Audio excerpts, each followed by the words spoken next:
to everyone. I hope you are enjoying the CAMDA conference. Well, I'm pretty sure you are enjoying it. I have the pleasure of presenting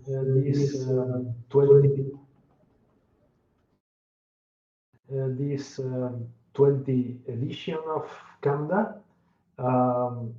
It has been 22 years, so we already have had a celebration of 20 years of CAMDA, but now we have 20 edition of CAMDA.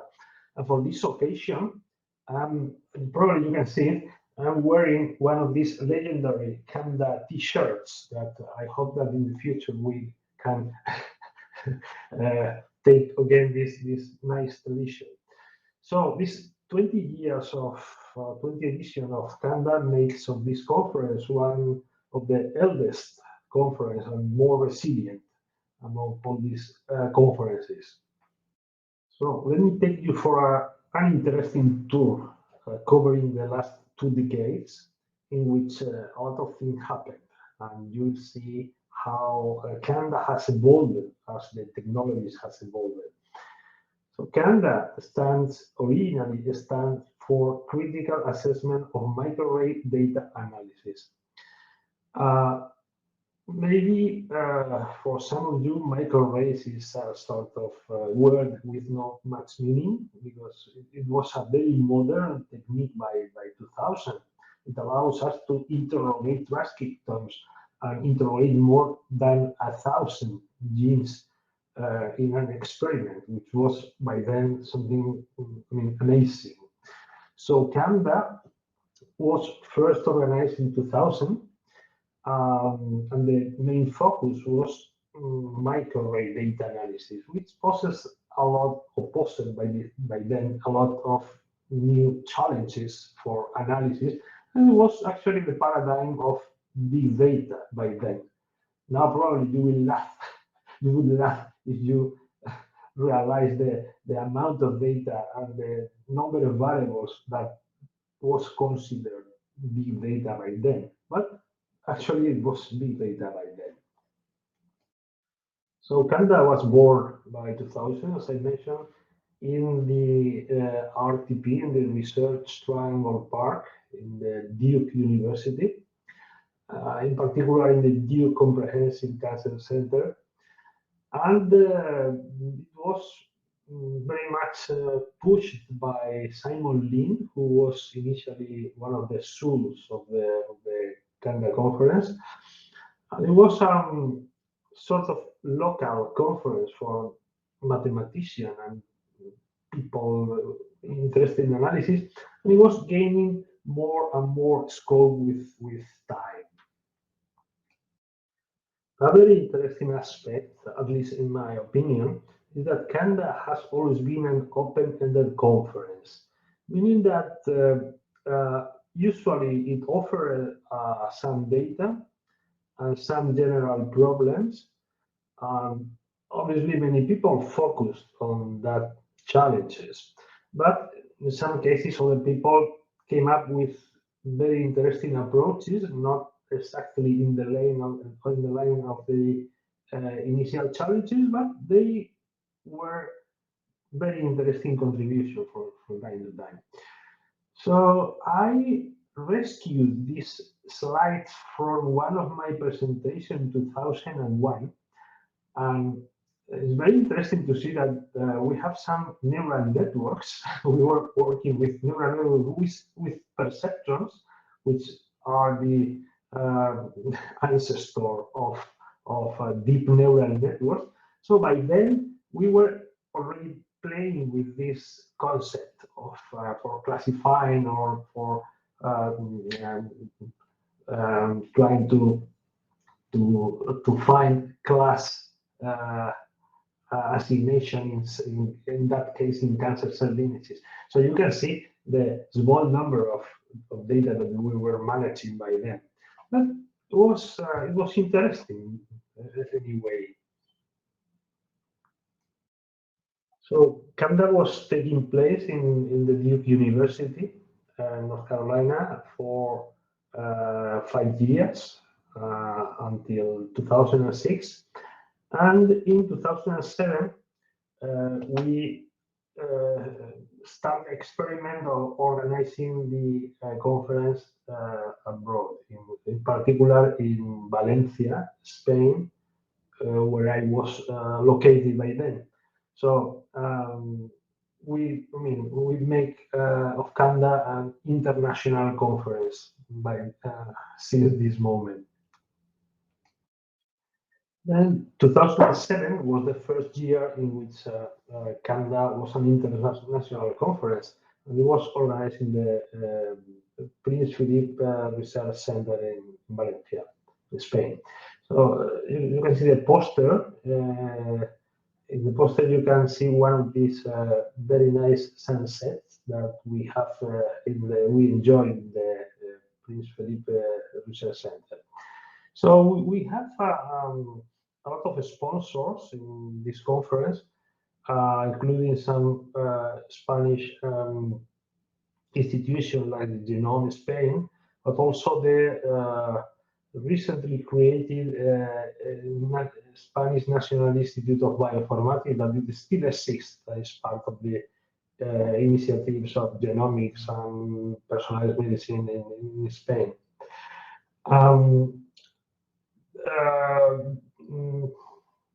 Also, we have some contribution from several European projects, for example, the Emerald, who organized a workshop. It was interesting because it was the first time that people from the States was meeting people from Europe, and also within the context of European projects.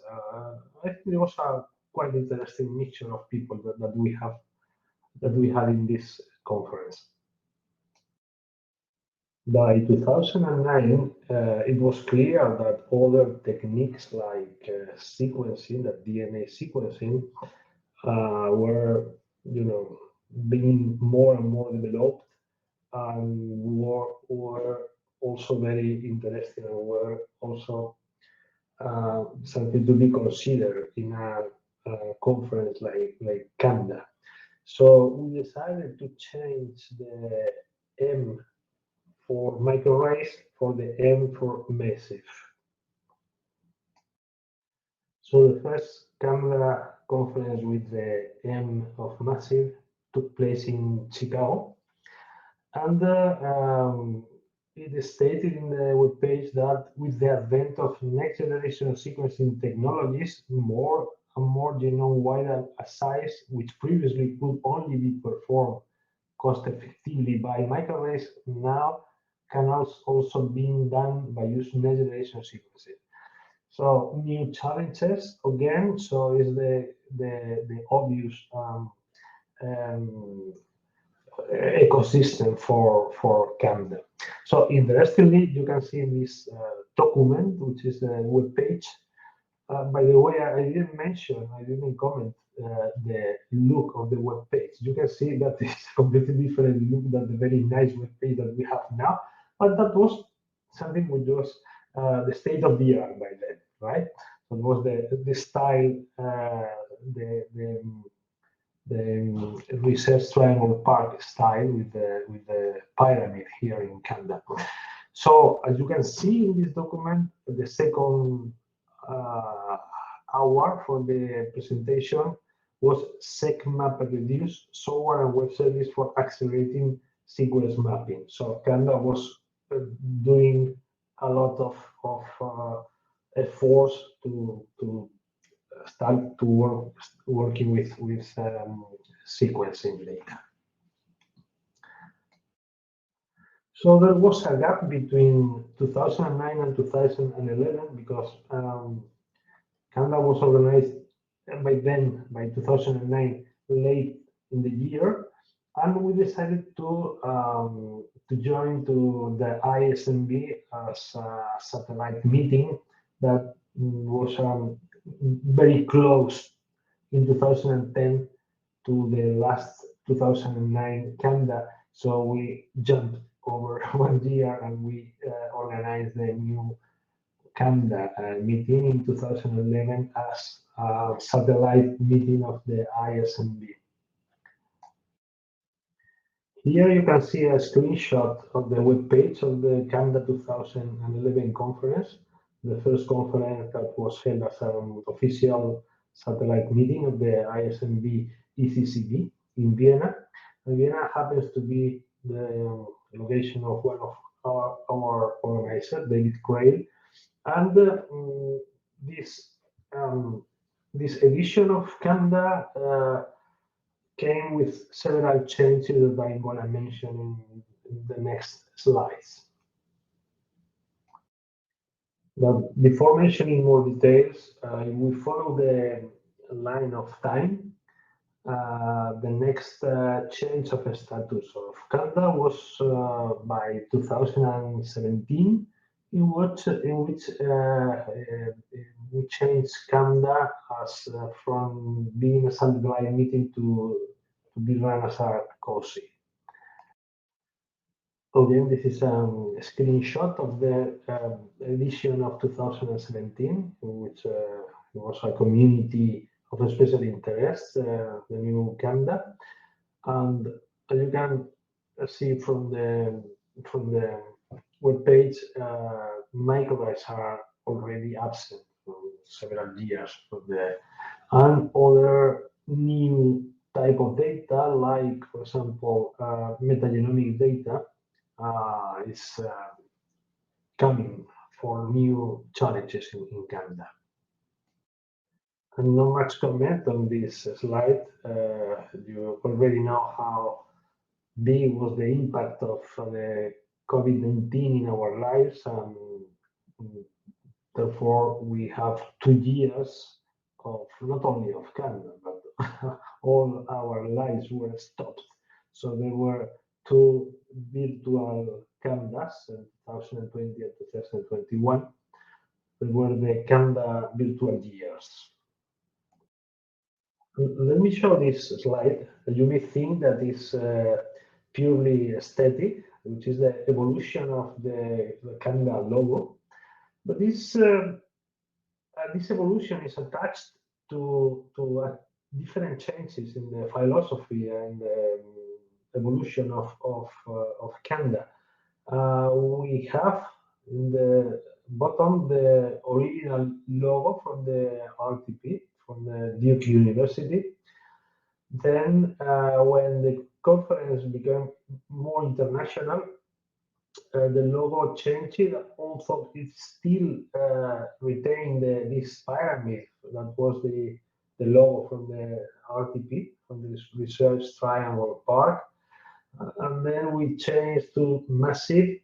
And then once we enter in the ISMB, the logo changes again. And finally, when we became a COSI within the ISMB, the logo changes again to the modern form of the logo in the upper part of the slide that you can see. And regarding the organizers, in the very beginning, it was organized by Simon Lin. He was actually the soul and the promoter of all the CAMDA activities from the very beginning in the RTP. Then, when the conference went for the first time outside of the United States, I came to Valencia. I was myself the organizer, Joaquin Dopazo, and since then, I got associated to David Crail, who is the current soul of the conference. I must say, I'm in between, but it's David, the real soul. Simon helped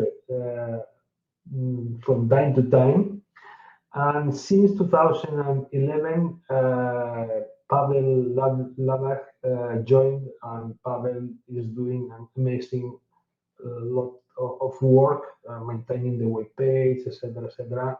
And also, when on Seattle, he's doing a lot of efforts in the maintenance of the conference. But let me mention also to Diane Kovacs, and special mention to Wade Tong, who has helped and supported the conference for many times, not only since 2011. But we have to say our thanks also to other people who now is not or, contributing to the organization, but they contribute a lot in the past, like Lan Hu or the Horner Neck-Lever. And also to mention Alexandra Luka, who has helped a lot in the past, and she's still supporting a lot the conference. And this is probably the most interesting slide of the presentation. This is the evolution of all the datasets used in CAMDA. So in the very beginning, we used two datasets. One of them was the yeast cell cycle. So this dataset, maybe the younger among you are not aware of this dataset, but this is probably the most extensively analyzed dataset ever. It was a complete synchronized yeast cell cycle obtained using microarrays with all the transcriptomics along the cell cycle. And it was produced in 1999 by the end of the last year of the last century, and it was extensively used by many analyses of microarray data.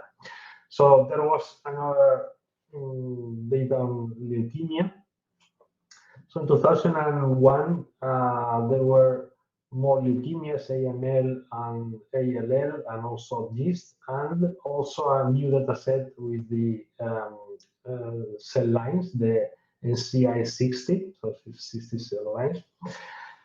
In 2002, we had microarrays from 3 organs for mice. Actually, I don't remember what were the organs, but it was interesting because we could compare the gene expression in different organs. So in 2003, we have 4 lung cancer datasets.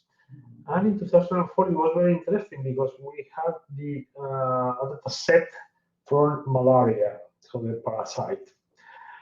There was 2006 when we have some data obtained by the CDC on chronic fatigue, on the chronic fatigue syndrome. And I remember that was a very interesting data set because there was nothing conclusive. So there was a lot of debates around of the data set, and actually we'll repeat in 2007 in Valencia, we repeat this fatigue syndrome data set. Along with a huge meta-analysis of 6,000 arrays, which now doesn't seem to be a big number, but by then it was a really big number. So in 2008, we have some data from a time course and also from the Emerald data set of quality control. The Emerald was a European project that was presented and organized a workshop in 2007, but the data from quality control was released by 2008, and we were analyzing it by then. 2009 was the year of the ChIP-seq data, and in 2011 we centered around the glioblastoma data from the TCGA, from the Atlas of genome of the cancer. We have 2 data sets, the PGP and the Korean Genome Project in 2012 and 2013 as well. And in 2014, we have some data from cancer from the International Cancer Genome Consortium, some genomes. Some data on toxicology from the INNOMED and the TTPG dataset. 2015, We start with toxicogenomic data from rat, from rat liver, actually. We have the CQC main study and the genomes of International Cancer Genome Consortium. In 2016, we started to analyze Oxford nanopore data, apart from other datasets like the FDA toxicogenomics and the FDA neuroblastome. I have to mention that all these toxicogenomic data were introduced by Wei Tong, who is the FDA. In 2017, we started with the challenge of the MetaSub, from the metagenomics. This is a very interesting data set. This data set is still with us in different various form, has evolved, but this is more or less with us. We still have 2017 nanopore and neuroblastome. In 2018, we have the MetaSub, but the forensic data, cancer data integration, and the connectivity map, drug safety. In 2019, we still have this metagenomic forensic data, the high resolution cancer integration, and the CMAP again. In 2020, we repeat essentially with the data set, which were still very interesting to analyze. And the last year, we have some variation of the metagenomic, was the metagenomic phage forensic and the antibiotic resistances, and also the high resolution cancer integration. Another interesting challenge on the artificial intelligence and querying the literature for BILI. And we also introduced the modeling of the disease map of COVID-19. So this slide, you can see how the challenges have been evolving from microarrays to different type of data, mainly genomic data, but also other like chipset, etc., derived from next generation sequencing. And now we have ended up also introducing some modeling or artificial intelligence in the challenges. So typically, CAMDA has published the results. And initially, there was a series of books in which there were the abstract and the presentation in a format like a small short papers.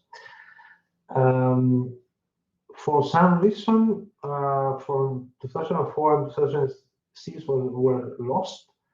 2007, there was a selection of papers in the journal Genomics, and there are other papers on documents that you can find at different URLs.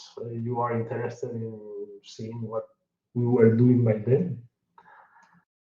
Since 2011, we were publishing the proceedings, but for some reason, Taylor and Francis removed the proceeding from 2011 to 2014 from its web page, and I couldn't manage to find them. But since between 2015 and 2019, the proceedings were published in special issues of Biology Direct, like with the format of papers. And you can see the links here that you can connect with the QRs. And since 2020, the proceedings are being published in Frontiers in Genetics. So several papers have been published either on CAMDA, or they have mentioned CAMDA as an interesting conference to attend. So since you are attending, I don't have to convince you, but this is for you to see the impact that CAMDA is having in our community, in the scientific community. And not much more. I hope you have enjoyed this tour over the last two decades, and you can have more context on what CAMDA has been, is, and has been in the last years. And simply, I hope you have a pleasant week with fruitful discussion with your colleagues and friends. I hope you enjoy the city and you enjoy the weather. And I'm missing you all from the Sevillian summer. I'm enjoying the weather, as you can see. This is me this Friday coming back from the hospital home by 6 p.m. And this is the temperature that we are having here. So, my dear colleagues, enjoy. And I hope to see you next year. Bye.